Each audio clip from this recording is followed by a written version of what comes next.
नमस्ते बच्चों, स्वागत है आपके अपने चैनल लाइफ ड्रीम पर, जहां हम आपको सुनाते हैं मजेदार और ज्ञानवर्धक कहानियां। आज हम सुनेंगे 10 बेहतरीन पंचतंत्र की कहानियां जो आपको जीवन की महत्वपूर्ण सीख देंगी।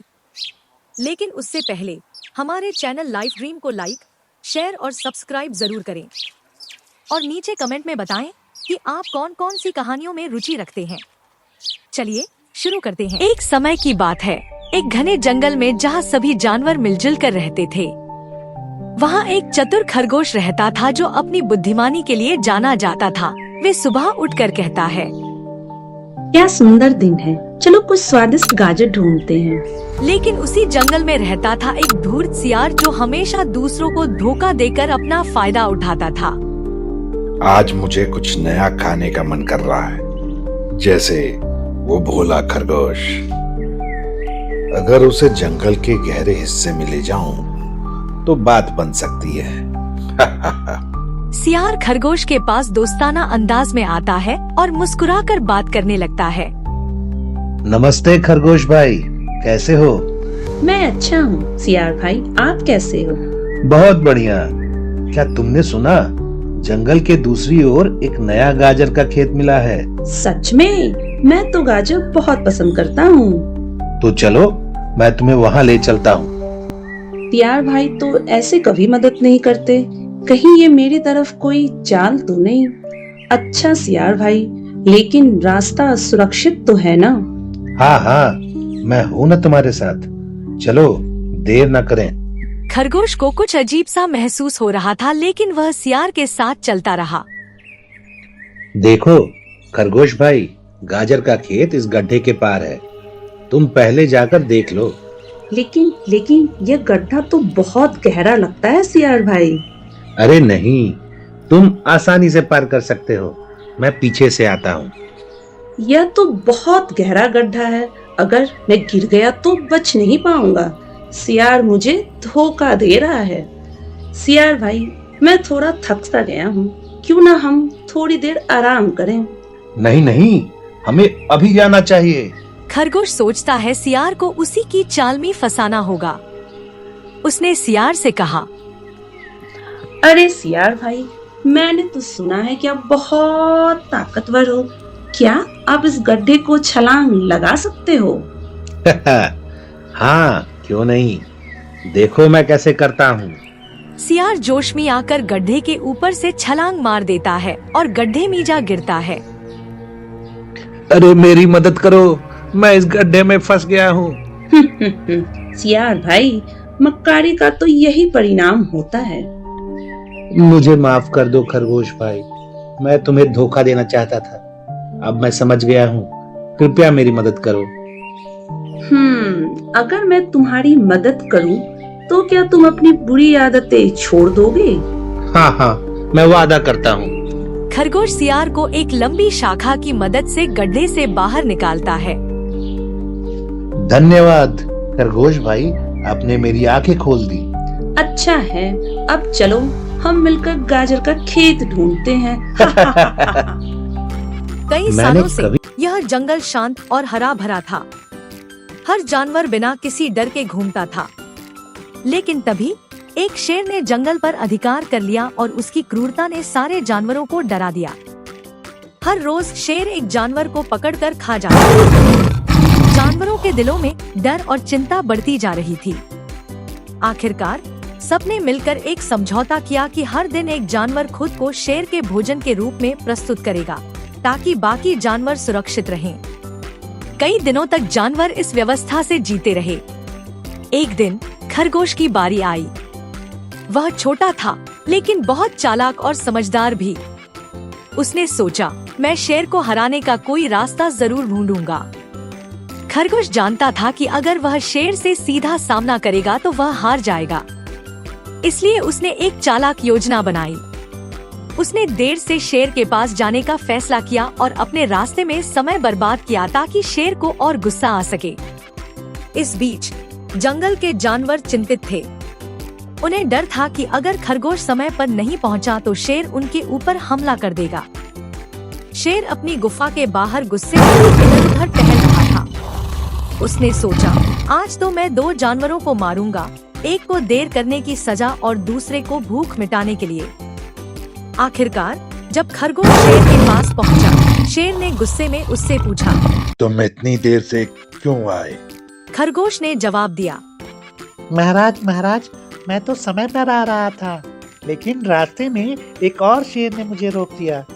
उसने कहा कि वह इस जंगल का असली राजा है। शेर यह सुनकर आग बबूला हो गया। खरगोश ने शेर को बताया कि वह शेर कुएं के अंदर रहता है। शेर ने बिना सोचे समझे खरगोश का पीछा किया। शेर ने कुएं में झांका और उसमें अपना ही प्रतिबिंब देखा। उसने सोचा कि यह दूसरा शेर है और गुस्से में उसने कुएं में छलांग लगा दी। शेर कुएं में डूब गया और उसके साथ ही जंगल के जानवरों का डर भी खत्म हो गया। सभी जानवर खरगोश की बहादुरी की सराहना करने लगे। तो बच्चों, इस कहानी से हमें यह सीखने को मिला कि ताकत से बड़ी हमेशा बुद्धिमानी होती है। एक समय की बात है, एक घने जंगल में एक सुंदर पेड़ पर एक बंदर रहता था। वह पेड़ मीठे और रसीले फलों से भरा था। बंदर बहुत बुद्धिमान और दयालु था। एक दिन नदी के किनारे एक भूखा मगरमच्छ आया। उसने बंदर से कहा, मुझे बहुत भूख लगी है, क्या तुम मुझे कुछ फल दे सकते हो? बंदर ने दया दिखाते हुए कहा, हाँ, क्यों नहीं, और उसने मगरमच्छ को कुछ मीठे फल दिए। दिन बीतते गए और बंदर और मगरमच्छ अच्छे दोस्त बन गए। वे हर दिन मिलते और फल खाते। मगरमच्छ की पत्नी को बंदर से जलन होने लगी। उसने सोचा, अगर ये फल इतने मीठे हैं तो बंदर का दिल कितना स्वादिष्ट होगा। उसने मगरमच्छ से कहा, बंदर का दिल लेकर आओ। मगरमच्छ दुविधा में था। अगले दिन मगरमच्छ बंदर के पास गया और कहा, मेरी पत्नी तुम्हें मिलना चाहती है, आओ मैं तुम्हें नदी के उस पार ले चलता हूँ। बंदर खुशी खुशी मान गया और मगरमच्छ की पीठ पर बैठ गया। नदी के बीच में पहुँचते ही मगरमच्छ ने अपना असली इरादा बताया। उसने कहा, मुझे तुम्हारा दिल चाहिए। बंदर चौंक गया, लेकिन वह शांत रहा। बंदर ने बड़ी चालाकी से कहा, ओह, मेरा दिल तो पेड़ पर ही रह गया, चलो वापस चलते हैं। मूर्ख मगरमच्छ उसकी बात मान गया और वापस पेड़ की ओर तैरने लगा। पेड़ पर पहुंचते ही बंदर जल्दी से ऊपर चढ़ गया और कहा, मूर्ख मगरमच्छ, मेरा दिल हमेशा मेरे साथ होता है, लेकिन क्योंकि तुम मेरे दोस्त थे मैं तुम्हें माफ कर देता हूँ, पर आगे से कभी विश्वासघात मत करना। मगरमच्छ को अपनी गलती का एहसास हुआ। इस कहानी से हम सीखते हैं कि सच्चे दोस्त कभी धोखा नहीं देते और बुद्धिमानी और दयालुता से हर समस्या का हल निकल सकता है। एक हरे भरे जंगल में कई छोटी छोटी गौरैया अपने पेड़ों पर बसेरा बनाकर खुशहाल जीवन जी रही हैं। वे अपने नन्हे बच्चों के साथ मिलकर खाना इकट्ठा करती हैं और चहचहाती हैं। गौरैया आपस में बात करते हुए कहती है, देखो आज हमने कितने अच्छे से अपने घोंसले तैयार किए हैं। हाँ, अब हमारे बच्चे आराम से रह सकते हैं। एक बड़ा हाथी जंगल में चलता हुआ आता है। वह बहुत बड़ा और ताकतवर है। रास्ते में वह छोटे पेड़ों और पौधों को कुचलता हुआ चलता है। उसे किसी की चिंता नहीं होती। हाथी खेल खेल में पेड़ के नीचे की जमीन को कुचलते हुए आगे बढ़ता है। उसकी नजर गौरैयों के घोंसलों पर नहीं पड़ती और वह अनजाने में उनके घोंसले कुचल देता है। गौरैया डरकर उड़ जाती हैं। गौरैया एक पेड़ के नीचे बैठकर बात करती हैं। वे इस बारे में सोचती हैं कि क्या करना चाहिए। हाथी ने उनके घर बर्बाद कर दिए और अब उन्हें कुछ करना होगा। गौरैया अपने दोस्तों के पास जाती हैं। वे एक कठफोड़वा, मधुमक्खी और मेंढक से मदद मांगती हैं। सभी दोस्त उनकी समस्या को सुनकर मदद के लिए तैयार हो जाते हैं। सभी दोस्त मिलकर एक योजना बनाते हैं। कठफोड़वा, मधुमक्खी और मेंढक तय करते हैं कि वे हाथी को एक सबक सिखाएंगे ताकि वह फिर कभी छोटे जानवरों को नुकसान न पहुंचाए। हाथी आराम से सो रहा होता है। उसी समय कठफोड़वा अपनी तेज चोंच से उसके सिर पर वार करता है। हाथी गुस्से में उठ जाता है, लेकिन वह कठफोड़वे को पकड़ नहीं पाता। कठफोड़वे के बाद मधुमक्खी हाथी के पास आती है और उसकी आंखों के पास डंक मारती है। हाथी और भी गुस्से में आ जाता है और इधर उधर भागने लगता है। मेंढक पास के एक गहरे गड्ढे के पास जाता है और वहाँ टरटर करने लगता है। हाथी को गुस्से में कुछ दिखाई नहीं दे रहा होता। और वह मेंढक की आवाज की ओर दौड़ पड़ता है। अंत में वह गड्ढे में गिर जाता है। हाथी गड्ढे में फंस जाता है और वहाँ से निकलने की कोशिश करता है। वह समझ जाता है कि उसकी ताकत ने उसे मुसीबत में डाल दिया है। वह अपने घमंड के लिए पछताता है। गौरैया और उसके दोस्त हाथी की हार देखकर खुश होते हैं। वे एक दूसरे की तारीफ करते हैं और अपनी मेहनत से खुश होते हैं। हाथी अब और नुकसान नहीं करेगा। हाथी गड्ढे से बाहर निकलकर गौरैयों के पास आता है। वह उनसे माफी मांगता है और वादा करता है कि वह अब कभी किसी छोटे जानवर को नुकसान नहीं पहुंचाएगा। सभी जानवर मिलकर खुशी से जंगल में रहते हैं। गौरैयों के घोंसले फिर से सुरक्षित होते हैं और जंगल में शांति लौट आती है। हाथी और छोटे जानवर अब अच्छे दोस्त बन गए हैं। तो बच्चों, इस कहानी से हमने सीखा कि एकता में ताकत होती है। चाहे कोई कितना भी बड़ा या शक्तिशाली क्यों न हो, अगर हम सब मिलकर काम करें तो हर मुश्किल का हल निकाला जा सकता है। गौरैया और उसके दोस्तों ने अपनी सूझबूझ और एकजुटता से हाथी को सबक सिखाया। जंगल के एक बड़े पेड़ पर कौवा और उसकी पत्नी अपने घोंसले में खुशी से रहते थे। वे अपने प्यारे अंडों की देखभाल कर रहे थे और जल्द ही उनके बच्चे जन्म लेने वाले थे। लेकिन उसी पेड़ के नीचे एक काला खतरनाक सांप रहता था जो कौवे के अंडों पर नजर रख रहा था। सांप ने मन ही मन में सोचा, यहाँ तो एक स्वादिष्ट दावत छुपी हुई है। मुझे बस सही समय का इंतजार करना होगा। जैसे ही कौवे खाना ढूंढने निकले, सांप ने मौका देखा और घोंसले की ओर बढ़ने लगा। वह चुपचाप अंडों को निगल गया। जब कौवे वापस आए तो उन्हें कम अंडे दिखे। कौवे ने कहा, हमारे अंडे कहाँ चले गए? कौन इसे ले गया? कौवा परेशान हो गया। उसने अपने पड़ोसी पक्षियों से मदद मांगी। तभी उसे पता चला कि एक सांप ने उसके अंडे खा लिए हैं। कौवे ने लोमड़ी से मदद मांगी। लोमड़ी जंगल में सबसे बुद्धिमान थी और उसे हर समस्या का हल मालूम था। लोमड़ी ने कौवे को राजा के महल से कीमती गहने चुराने और उन्हें सांप के बिल के पास रखने की योजना बताई। कौवे ने योजना पर अमल किया। उसने राजा के महल से एक कीमती हार चुराया।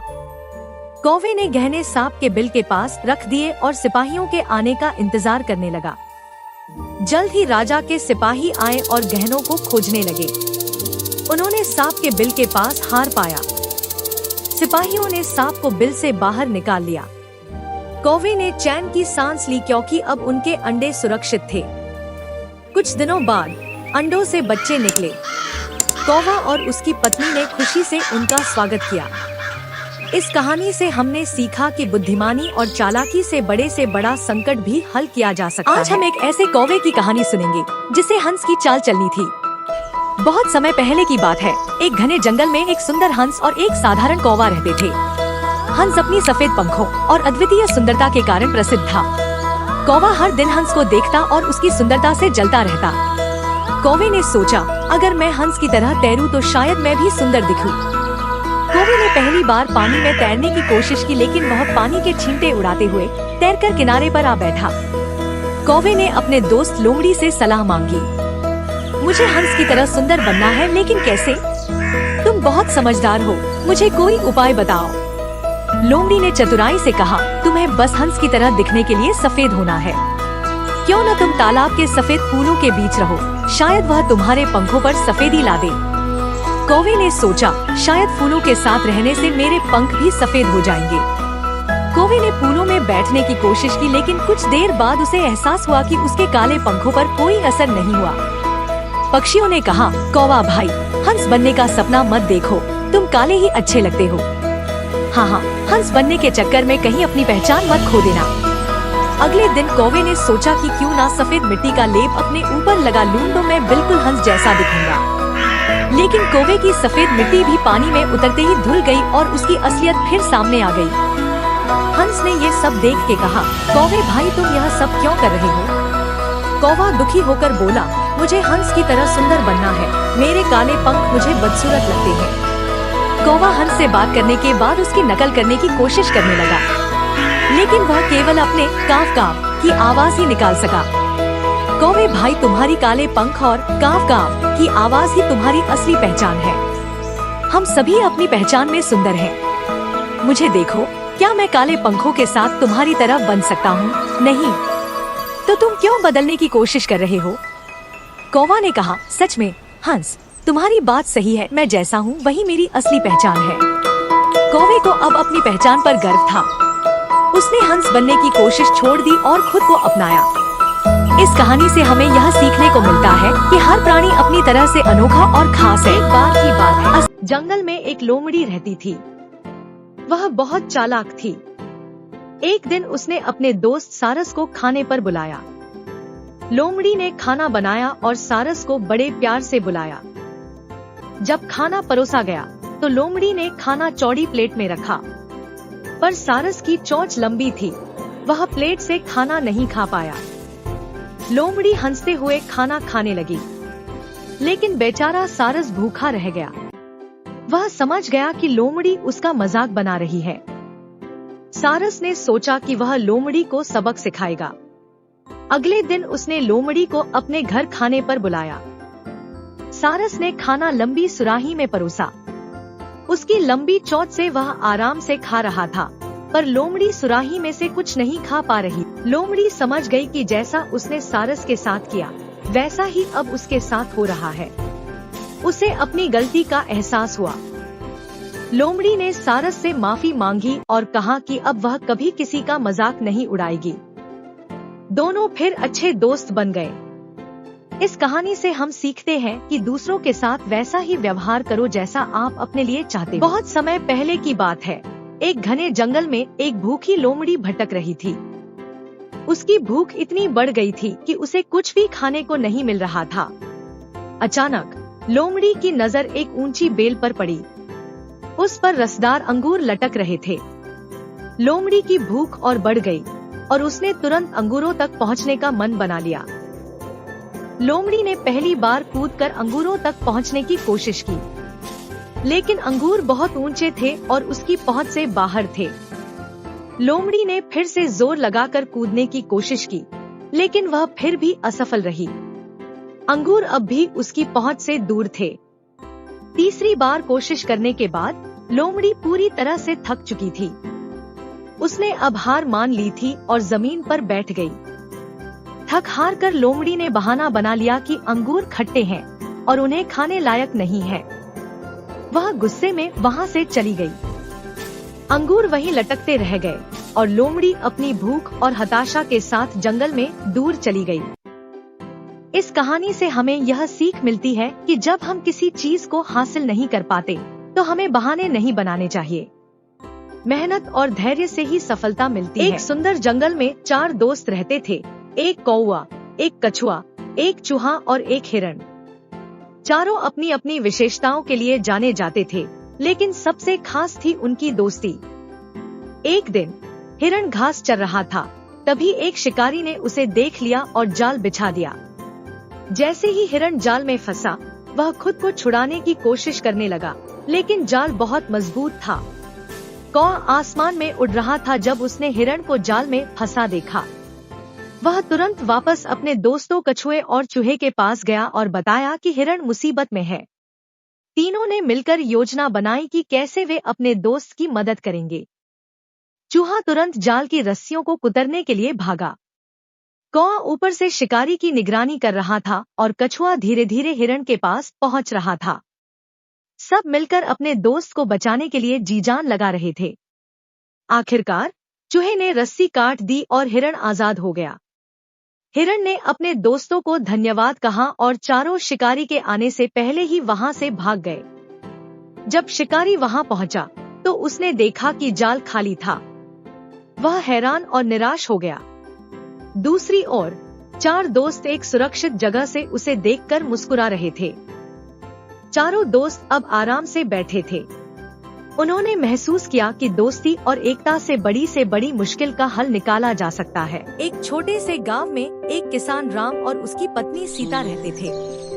उनके घर में खुशियां ही खुशियां थी, क्योंकि उनके पास एक प्यारा सा बेटा था जिसका नाम मोहन था। एक दिन राम को जंगल में एक अकेला नेवला मिला। वह उसे घर ले आया। सीता ने कहा, हम इसे पालेंगे। यह हमारे मोहन का अच्छा साथी होगा। नेवला, जिसका नाम उन्होंने मंगू रखा, मोहन के साथ खेलने लगा। दोनों की दोस्ती गहरी हो गई। मंगू हमेशा मोहन के साथ रहता था। एक दिन सीता की पड़ोसी सरला आती है और कहती है, सीता, जानवरों पर भरोसा मत करो, वे कभी भी नुकसान पहुंचा सकते हैं। सीता उसका जवाब देती है, नहीं सरला, मंगू बहुत प्यारा है, वह कभी ऐसा नहीं करेगा। रात में सीता को सपना आता है कि मोहन खतरे में है। वह घबरा कर उठती है। वे अपने आप से कहती है, यह कैसा सपना था, मुझे सतर्क रहना होगा। जब सुबह का समय होता है तब राम खेत पर चला जाता है, जबकि सीता और मोहन घर पर रहते हैं। सीता रसोई में खाना बना रही होती है, लेकिन तभी वो कहती है, ओह नहीं, चावल खत्म हो गए हैं, मुझे तुरंत बाजार जाना होगा। सीता मंगू के पास आती है और कहती है, मंगू, मैं थोड़ी देर में वापस आऊंगी, मोहन का ध्यान रखना। मंगू भी हाँ में सिर हिलाता है। कुछ देर बाद एक विषैला सांप घर में घुसता है। सांप धीरे धीरे मोहन के पास जाता है। तभी मंगू उसे देख लेता है और बीच में आ जाता है। मंगू और सांप के बीच भयंकर लड़ाई होती है। अंत में मंगू सांप को मार देता है, लेकिन उसका मुंह खून से भर जाता है। जब सीता घर लौटती है तो देखती है कि मंगू दरवाजे पर खड़ा है और उसका मुंह खून से सना हुआ है। सीता चौंक कर कहती है, हे भगवान, इसने मेरे मोहन को मार दिया। सीता पास का डंडा उठाती है और गुस्से में वह मंगू पर जोर से वार करती है। मंगू दर्द से कराहता है और गिर जाता है। तभी मोहन के रोने की आवाज। सीता अंदर दौड़ती है और देखती है कि मोहन सुरक्षित है और पास में मरा हुआ सांप पड़ा है। सीता रोते हुए कहती है, मैंने क्या कर दिया? मंगू ने तो मेरे बेटे की जान बचाई थी। सीता दौड़ते हुए मंगू के पास आती है और कहती है, मंगू, मुझे माफ कर दो, मैंने बिना सोचे समझे तुम्हें मार दिया। मंगू धीरे से आंखें बंद कर लेता है। जब राम घर लौटता है तो पूछता है, क्या हुआ सीता, तुम इतनी परेशान क्यों हो? सीता उसे सारी बात बताती है। राम कहता है, सीता, हमें जल्दबाजी में निर्णय नहीं लेने चाहिए थे। मंगू वफादार था।